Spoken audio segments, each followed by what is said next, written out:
Hello, my name is Omar Abisad. It's June 8, 2019 at 3:25 p.m. in Toronto. So I'm going to talk a little bit about the remote trafficking that I've been mentioning in my other videos for quite a while now. And the idea of making women common. Um, in my case, the way it's being done is I'm being flagged and set up to be monitored. Um, Flagged by the cops, I'd imagine, and the monitoring is being given to private citizens, outsourced. And these people are, quote unquote, monitoring me.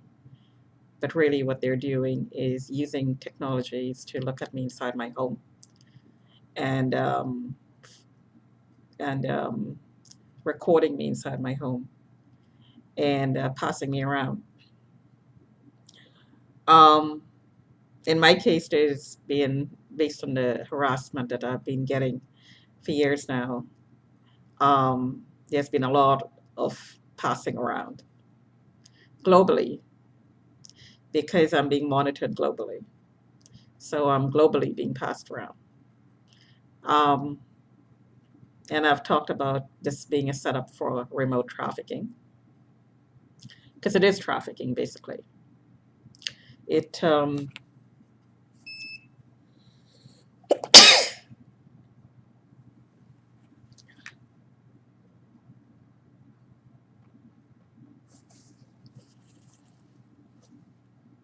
excuse me, and that was a pulse that the detector didn't pick up that I could feel at the back of my neck. Well, there's one that's picked up, but um, yeah, it makes you sneeze immediately. So somebody prescribed, quote unquote, prescribed allergy effects. So I'm having an allergic reaction to God knows what. I didn't go outside for a couple of days. So it's not pollen. So, anyways, what was I talking about? Making the victim common. Um, it would seem that the idea of making the person common and having a lot of managers of the account, aka owners of the person being trafficked, is to degrade the person and degrade them and degrade them and degrade them and beat them down and beat them down and beat them down until there's nothing left. You pass it around, cannibalize the person emotionally, physically. In my case, it'd be all remote because there's no physical promiscuity. Um, of course, no prostitution and no sex slavery physically of my own accord. Um, there is what I will call imposed intent to make you one. In my case, it's not working. Um, it's my belief that only the person who is being affected, only that person can make herself a prostitute. If somebody is selling you without your consent and without your willing participation, then you're not a prostitute, you're a victim of a crime. So there's a huge difference there. And it makes a huge difference in the thinking of the person. Um, because if you internalize what the criminals are trying to make you think about yourself by all the harassing comments and so on, then you victimize yourself. You see yourself as a victim. You see you internalize the degradation, the dehumanization, which is what they want. But for people who realize what's going on and who's very self-aware, this is not going to happen. Not going to happen. If you have a lot of, in my case, a lot of control um, over my thought process, and let's just leave it like that. It's not going to happen simply because I'm older. I'm much older. So than your you know regular victims.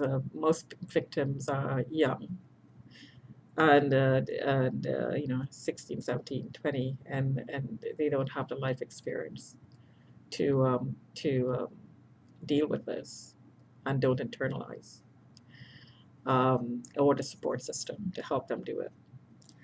In my case, I came to Canada when I was 16, and I grew up in a protected environment, knowing that I was valued, that I was wanted, that I was loved. I was protected, I was educated. I was fortunate enough to have a father who, although he was not educated himself, and he built a business even though he was not educated. And by that I mean he wasn't book educated. Um, he understood the value of education, and he didn't make um, any difference. It didn't make any difference whether you're um, male or female. He educated both his son and his daughters. So I was fortunate that way to have a father like that.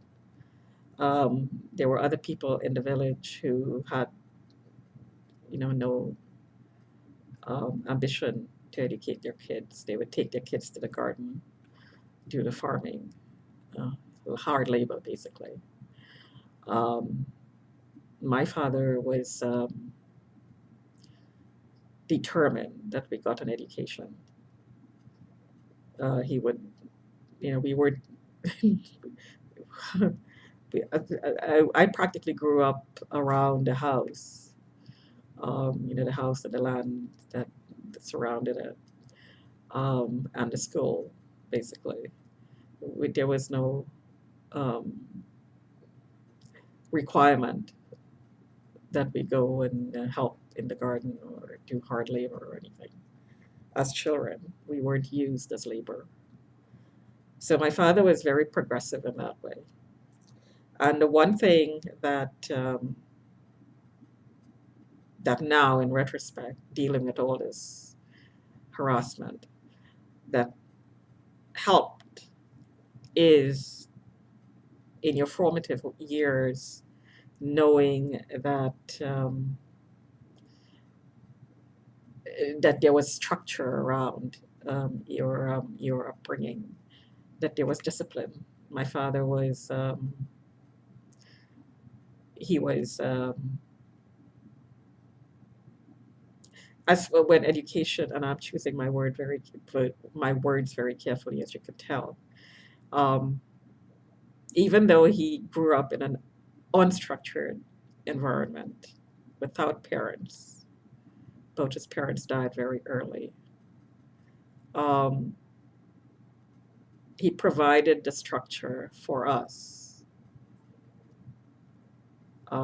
to get an education. So he was a little bit strict when it came to going to school and getting your work done and getting your homework done. And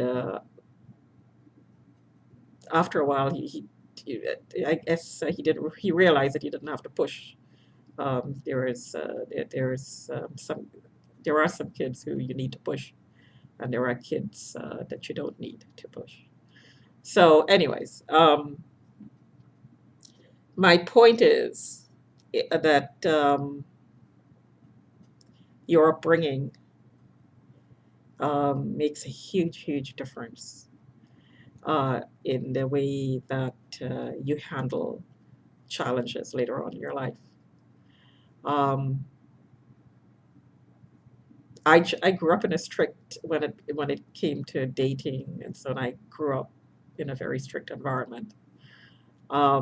So I internalized those boundaries, and I internalized those expectations.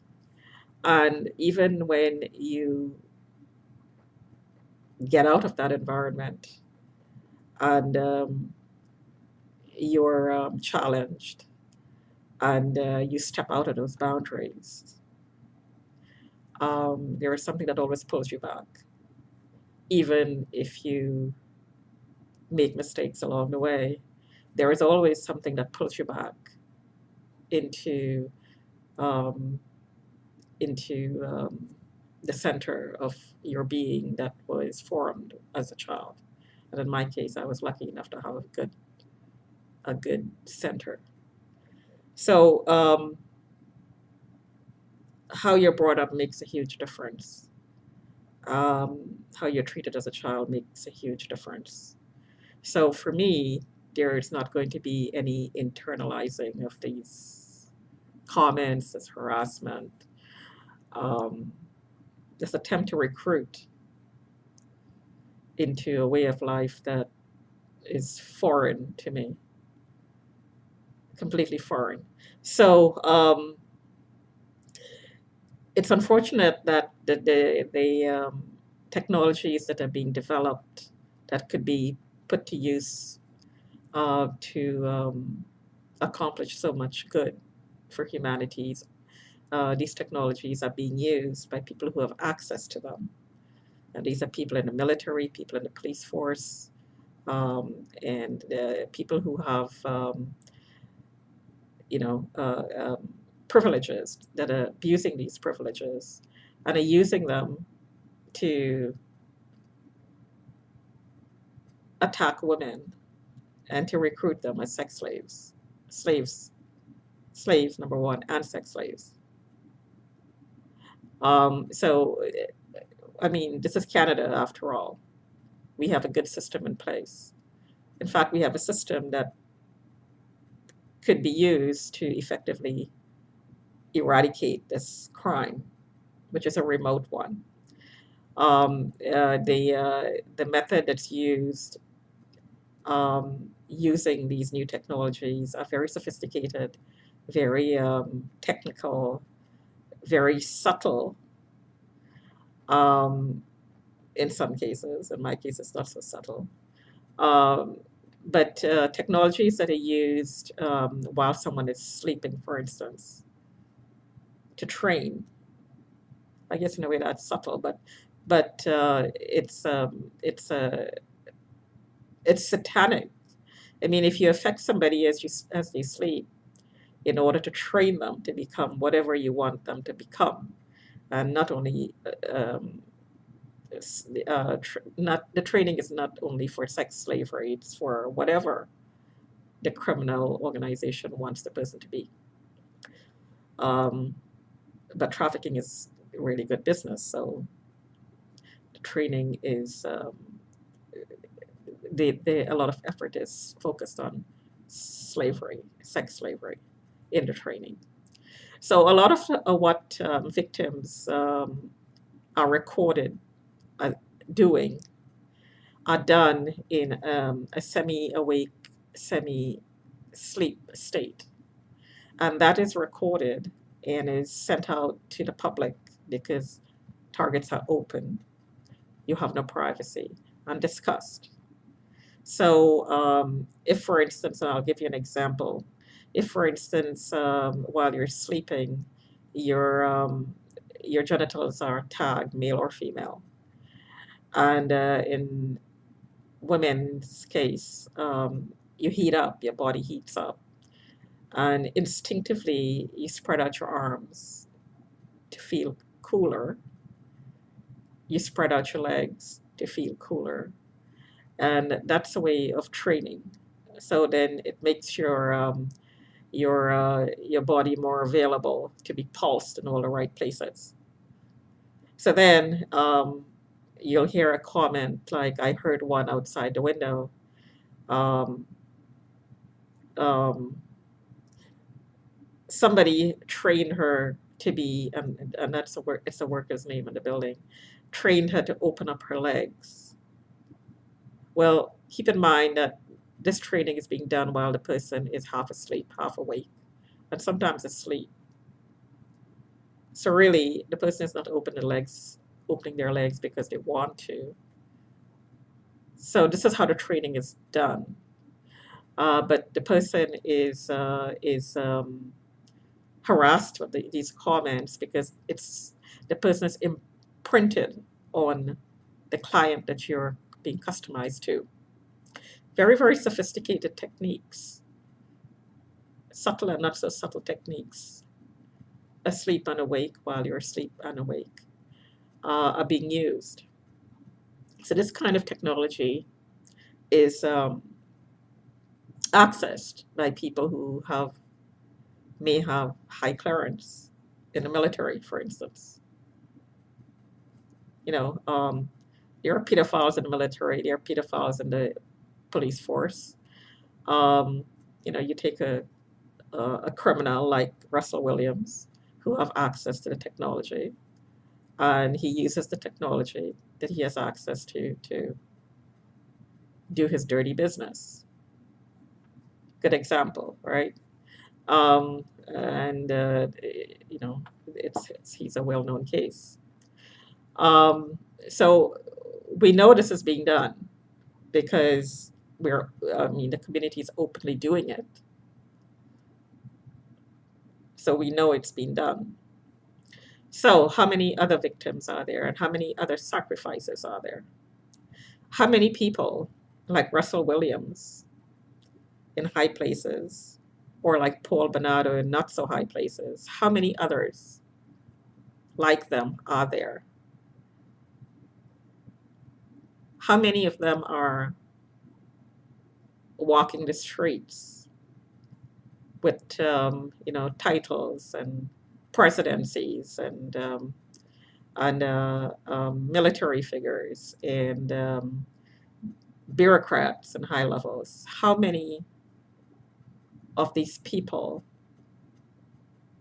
are criminals who can access information and technology to get this done and have the network to cover it up? I mean, you hear I did a blurb about the Masons. Well, I'm sure that the Masons are not the only group involved. I'm sure there are satanic groups.